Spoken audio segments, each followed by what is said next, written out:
Hey guys, Tommy Gorn here doing my strategic plan presentation for PSSL 610, strategic planning and evaluations. So I'm going to do a screen share here and get PowerPoint presentation up.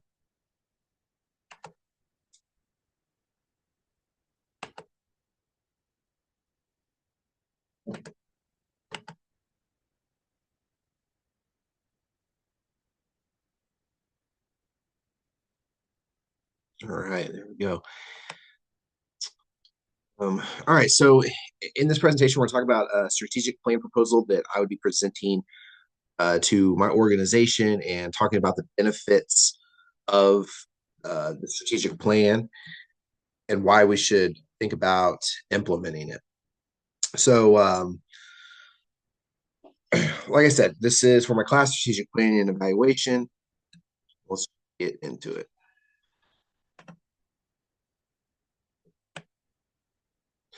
Oops. So, strategic planning cycle. So, what exactly is that? The strategic planning cycle is a structured process that organizations use to define their long term goals, develop strategies to achieve, implement the plan, and then continuously evaluate the progress. This cycle ensures that the organization remains aligned with its mission, adapts to changes in its environment, and takes informed decisions for future growth. So I think throughout this presentation, you're going to get a deeper understanding of that. We're going to go through a 10-step process in how we can implement the strategic planning cycle. Now, this next slide here shows a schematic or a diagram here of how those 10 steps work. And it can be a lot to look at, but I want to start on the left and just identify this first one. And that's where we're going to start. So you see that all the way to the left box has a number one in it. That's the initial agreement. So that's where we're going to start. You'll see it branches up and it branches down from there. So you'll have your external environment and then you'll have your internal environment. And those will then tie into what you're seeing as 4A and 4B. You'll you'll then look back to the left and you'll notice these steps work left to right, going 1 through 10.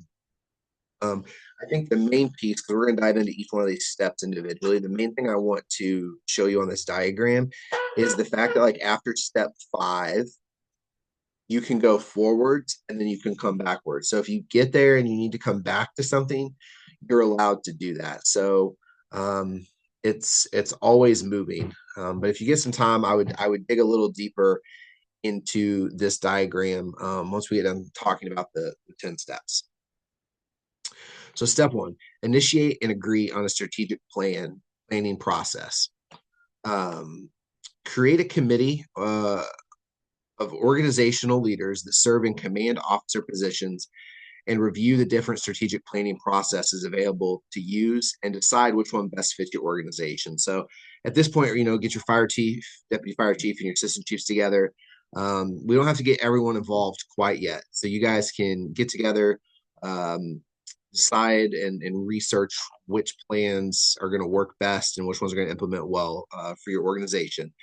Once that has been decided, you can then begin to work on the sub pieces required to implement such a detailed process. So once we've researched that, we've gone through step 1, we'll get into step 2, identify organizational mandates. In this step, we need to identify the legal and ethical required actions of our organization. We must ensure we are being compliant with codes and jurisdictional doctrine, and we must assess internal policies and procedures and make sure they are being implemented and followed correctly. This is where we have to get down to the brass tacks, hard facts. Why does our organization exist? The fire service, it exists to provide the public with emergency services. So, what do we have to do to continue to uphold those mandates? The things that are required of us by not just state law, federal law, but the expectations of the customers, our people that we serve and take care of.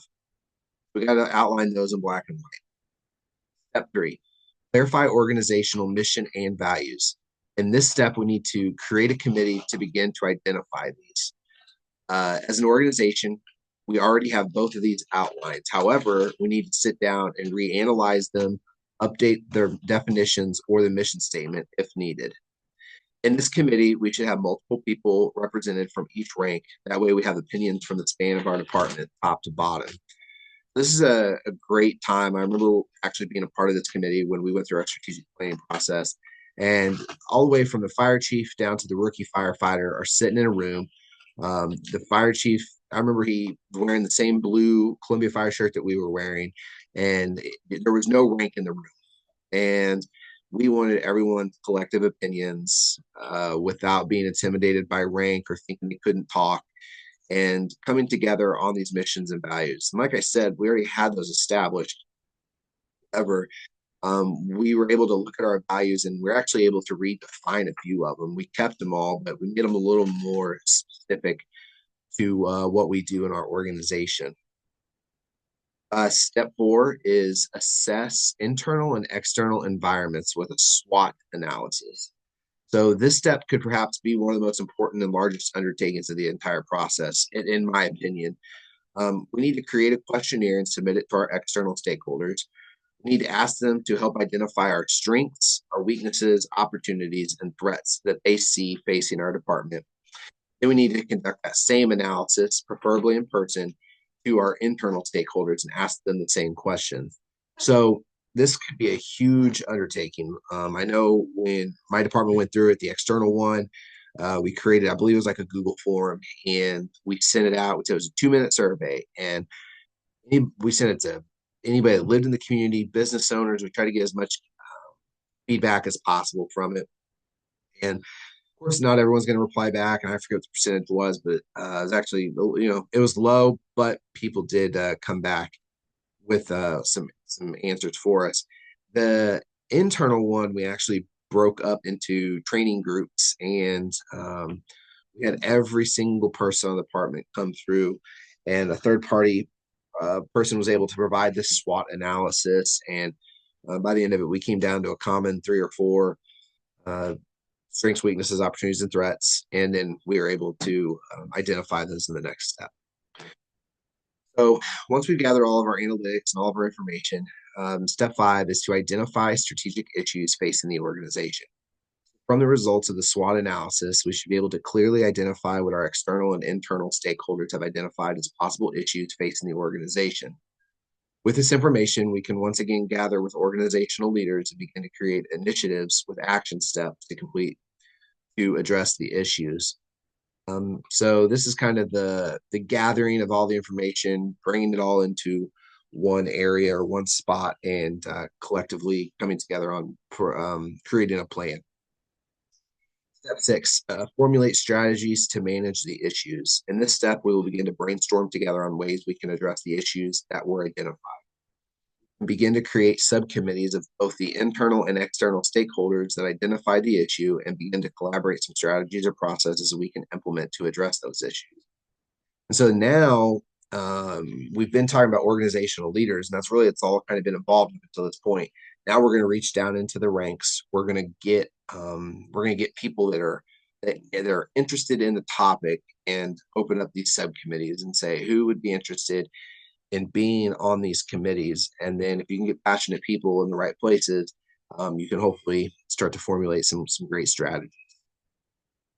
Step 7, review and adopt a strategic plan or plans. So by this point in the process, we should have a very detailed response plan for the issues that arose in the SWOT analysis.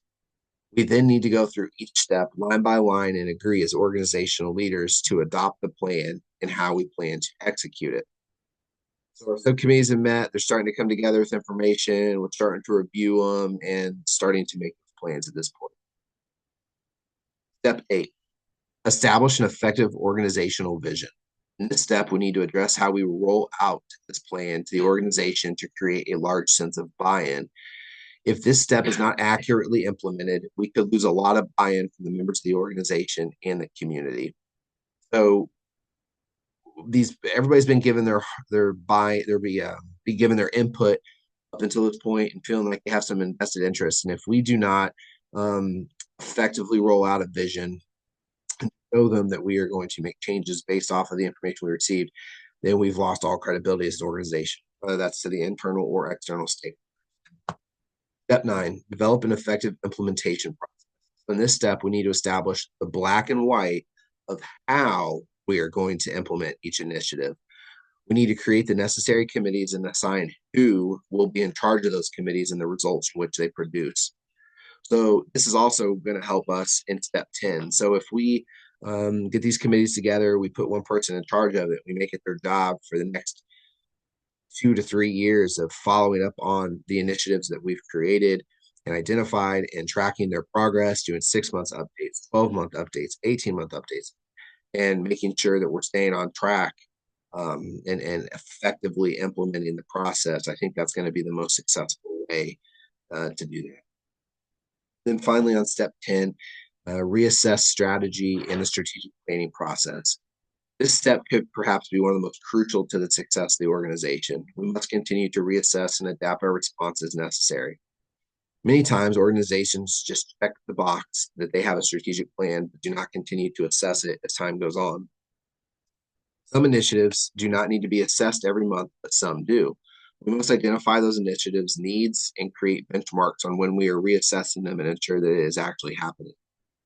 So, all fine and dandy if we get all these answers and make a plan, but if we don't continue to reassess and, like I showed in that first diagram, work our way back if we need to, and then come back to be more successful at it, then we've really missed the boat, and people's buy-in is going to go down, and the credibility of the organization is going to go down. So that is it. In my closing, I'm going to stop sharing and end this video. Thank you for watching.